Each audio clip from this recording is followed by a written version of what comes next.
Ассаламу алейкум, дорогие подписчики. От Аиши радиаллаху передается, что пророк Муссалам сказал: «Пусть за умершего, которому предстояло соблюдать пост в месяц Рамадан или обетованный пост, постится кто-нибудь из его близких». Аль-Бухари.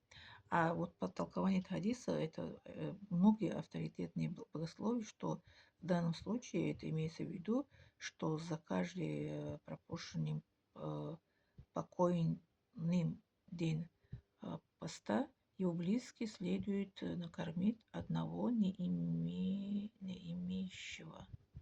да, а не имущего.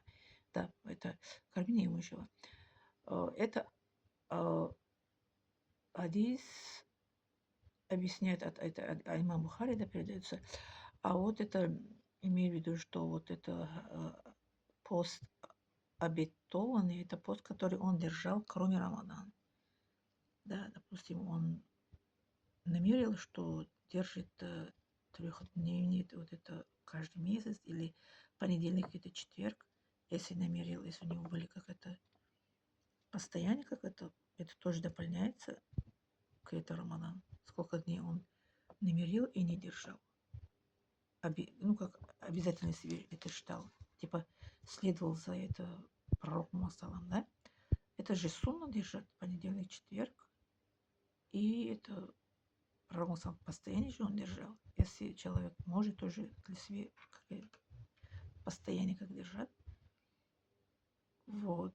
Это определенный это пост, который могут быть и обязательно, не обязательно. Обязательно у нас это Рамадан, а не обязательные посты. Это понедельник, четверг, и это полнолуние 3 дня, и месяц Мухаррам 3 дня, вот, и Шавал 6 дней.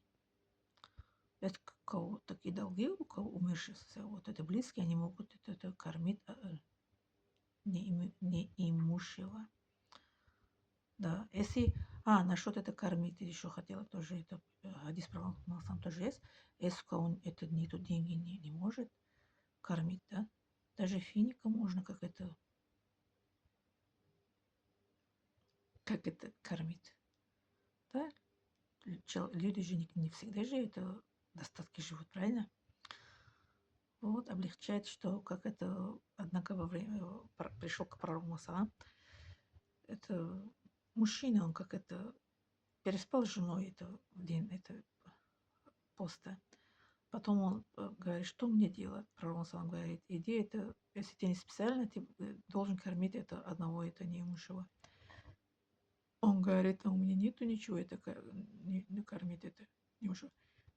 Пророк Муса говорит, пророк Муса дал ему это финик, говорит, на, иди это корми неимущего. А он говорит, в этот Мекке, где я живу, нету никто, как я, неимущего. Тогда иди сам кушай, говорит финик.